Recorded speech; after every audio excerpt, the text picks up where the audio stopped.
اور اب پاکستان کی معیشت کا کرائسس کا فیز ختم ہو گیا. ناظرین 8 اپریل کو اسد عمر کا یہ بیان آیا اور 9 اپریل کو خبر آئی کہ آئی ایم ایف نے پاکستانی معیشت کو خطرے میں قرار دیا ہے اور یہ خدشہ ظاہر کیا ہے کہ روزگاری یعنی بے روزگاری اور مہنگائی اندازوں سے بھی زیادہ بڑھے گی.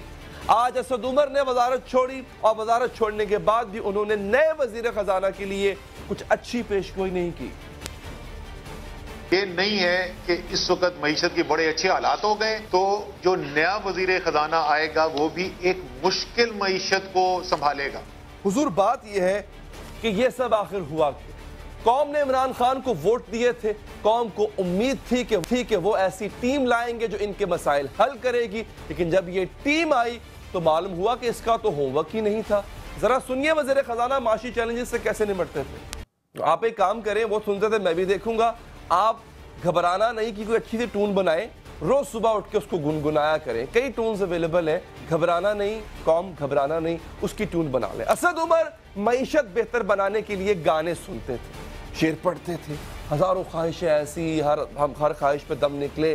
ہم بھی آپ کو ایک شعر سناتے ہیں موقع کی نزاکت کو دیکھتے ہوئے. عرض ہے کہ اب نزا کا عالم ہے مجھ پر, تم اپنی محبت واپس لے لو, جب کشتی ڈوبنے لگتی ہے تو بوجھ اتارا کرتے ہیں. کتنا بوجھ ہم پہ چڑھ گیا اور کتنا کچھ ہم پہ ابھی چڑھے گا, بات کرنے کے لیے اس وقت ہمارے ساتھ ناظرین موجود ہیں. سینئر ایکسپرٹ ہیں آپ, معیشت کو بہت بہتری سے جانتے ہیں اور سابق مشیر خزانہ بھی رہ چکے ہیں, فائنانس کے اوپر بڑی اچھی سیر حاصل گفتگو بھی کرتے ہیں.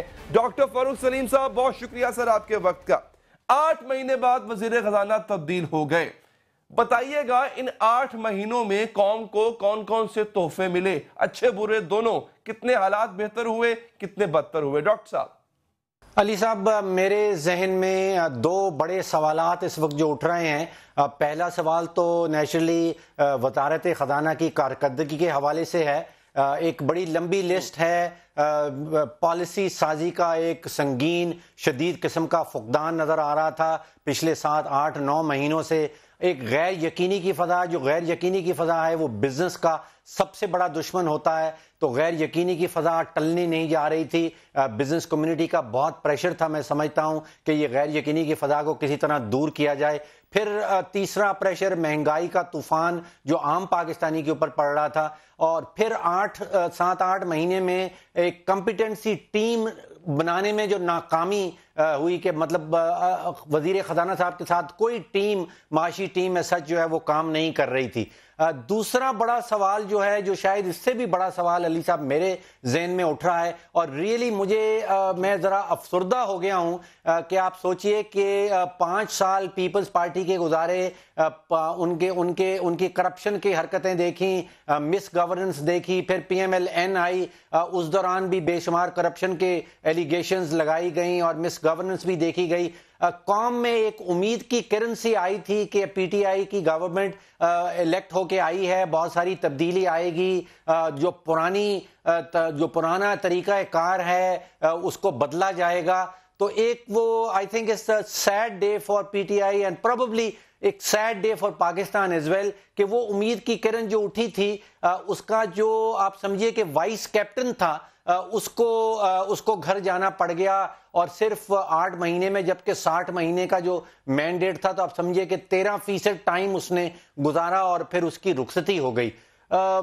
دیکھیے بزنس ایز یوزول چلا رہا. جو لوگ تنقید کر رہے ہیں اسد عمر پہ, آپ کو لگتا ہے 8 مہینے کافی ٹائم تھا کہ ہم اسد عمر صاحب کی اکنامک پالیسیز کو تنقید کا نشانہ بنائیں؟ Is it enough time to gauge his performance?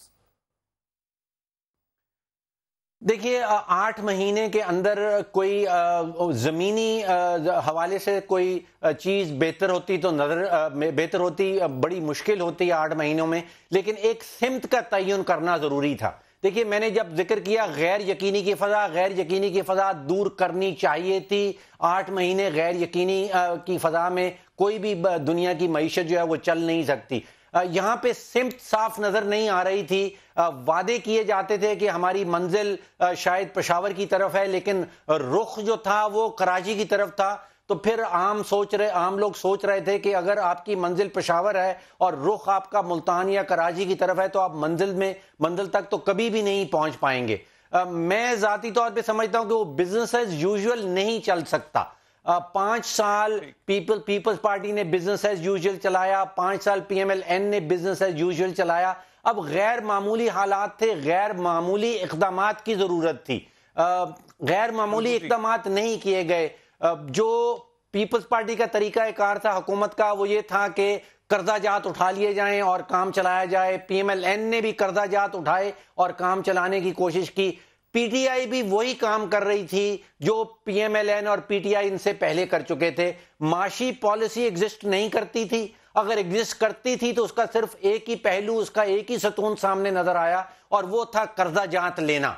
یہاں پہ غیر معمولی اقدامات, اصلاحاتی اقدامات, اصلاحاتی پیکج, چاہے وہ بجلی کا شعبہ ہو, چاہے وہ گیس کا شعبہ ہو, چاہے وہ حکومتی اخراجات کا شعبہ ہو, چاہے وہ ٹیکس کلیکشن کی مشینری کا ہو, ایک قدم بھی اٹھتا ہوا نظر نہیں آیا اصلاحات کی طرف.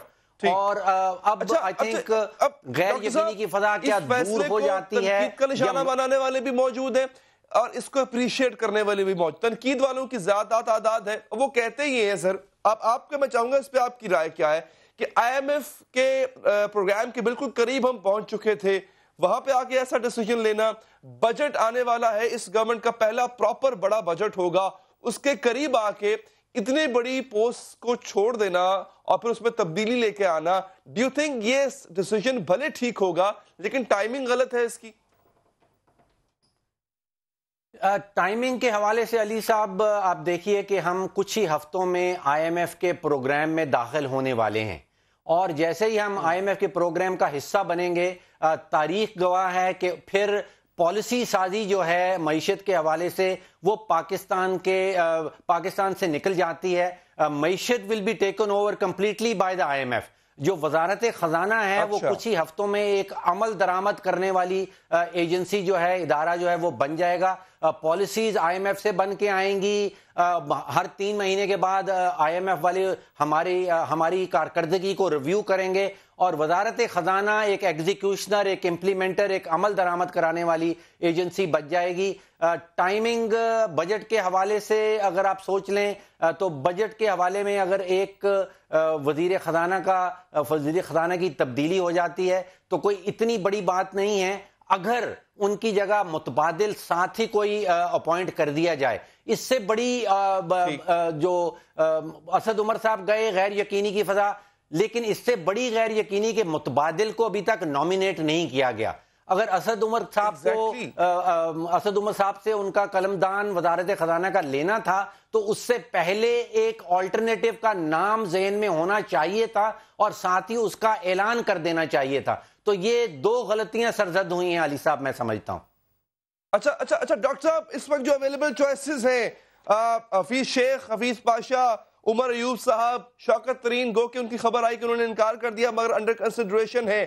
If Dr. Farrukh Salim has to pick one based on their experience and expertise, آپ کو کسی ایک کو چوز کرنا پڑے, آپ کس کو فیوریٹ سمجھتے ہیں؟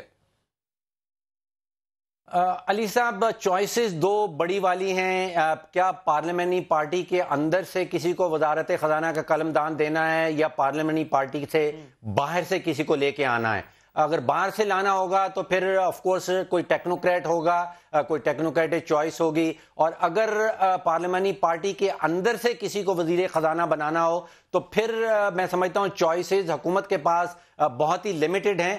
شاید سر فہرست جو ہے وہ عمر ایوب صاحب کا نام آئے گا. اور اگر آپ دیکھیے کہ وزیر اعظم صاحب نے اگر وزیر خزانہ صاحب اسد عمر صاحب کو یہ چوائس دی تھی کہ آپ انرجی کی منسٹری لے لیں تو شاید وزیر اعظم صاحب کے ذہن میں جو کرنٹ وزیر ہیں انرجی کے, شاید ان کو وہ وزیر خزانہ بنانا چاہتے تھے, اسی لیے ان کی منسٹری جو ہے وہ اسد عمر صاحب کو دی جا رہی تھی. وزیر توانائی جو اس وقت ہیں, آپ کو کیا لگتا ہے کہ کیسا ایکسپیرینس ہے ان کا فائنانس کو ڈیل کرنے میں؟ اتنی بڑی منسٹری ہے, میرا خیال ہے پریمیئرشپ کے بعد سب سے بڑی منسٹری اس وقت فائنانس منسٹری ہے.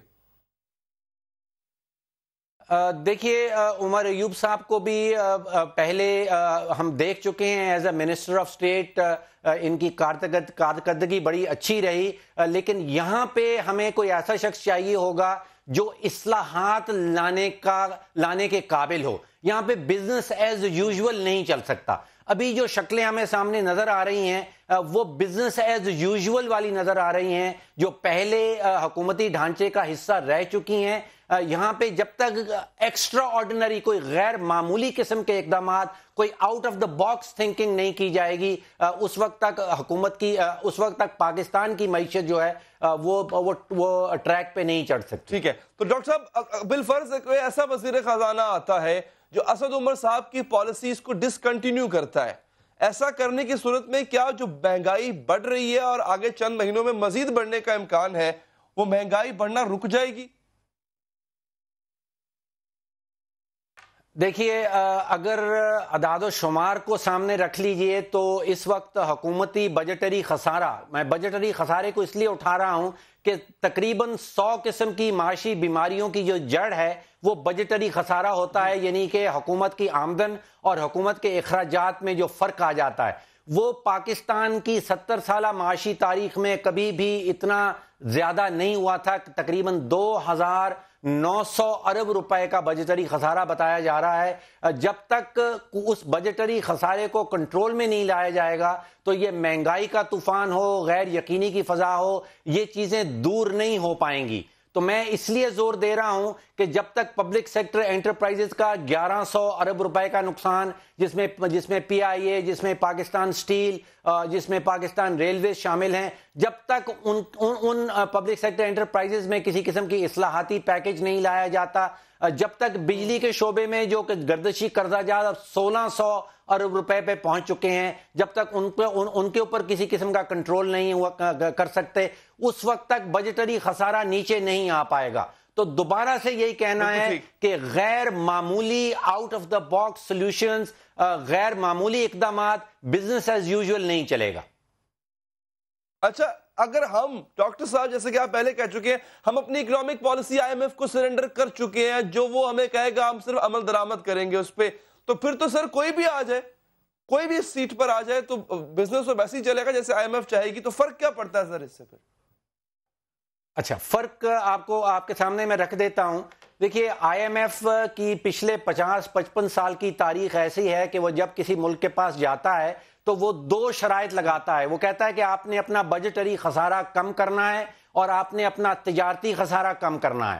باقی رہ جاتا ہے اس حکومت کے اوپر کہ وہ آسان طریقہ کار استعمال کرتی ہے یا مشکل پاتھ اختیار کرتی ہے۔ اگر ہم نے بجٹری خسارہ کم کرنا ہے تو اس کے 2 طریقے ہیں، یا تو ٹیکس کو بڑھا دیا جائے یا حکومتی اخراجات کو کم کیا جائے۔ پچھلے 10, 15, 20 سال کی ہم جو تاریخ اگر اٹھا لیں، تقریباً 21 پیکیجز ہم اپنی تاریخ میں لے چکے ہیں آئی ایم ایف کے، اور ہمیشہ آسان ترین طریقہ کار اختیار کیا جاتا ہے کہ ٹیکس بڑھا دیا جائے، بجلی کے ریٹ بڑھا دیے جائیں، گیس کا ریٹ بڑھا دیا جائے۔ وہ طریقہ کار پاکستان اور پاکستان میں رہنے والوں کے لیے اچھا ثابت نہیں ہوگا۔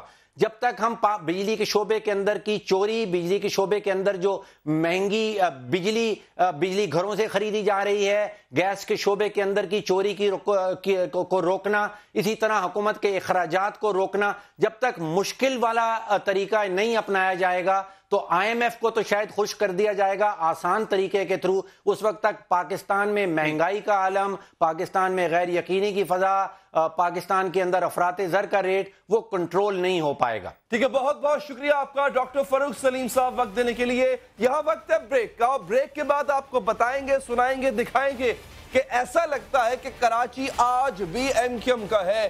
ایم کیو ایم وہاں سے نہ کراچی سے ختم کر سکا، نہ شاید کراچی والوں کے دلوں سے ختم کر سکا۔ ڈپٹی میئر کا انتخاب ایم کیو ایم ایک دفعہ پھر جیت گئی۔ ہمارے ساتھ موجود ہوں گے جماعت کے رہنما بھی، بات کریں گے کراچی اور ایم کیو ایم کی اس وقفے کے بعد۔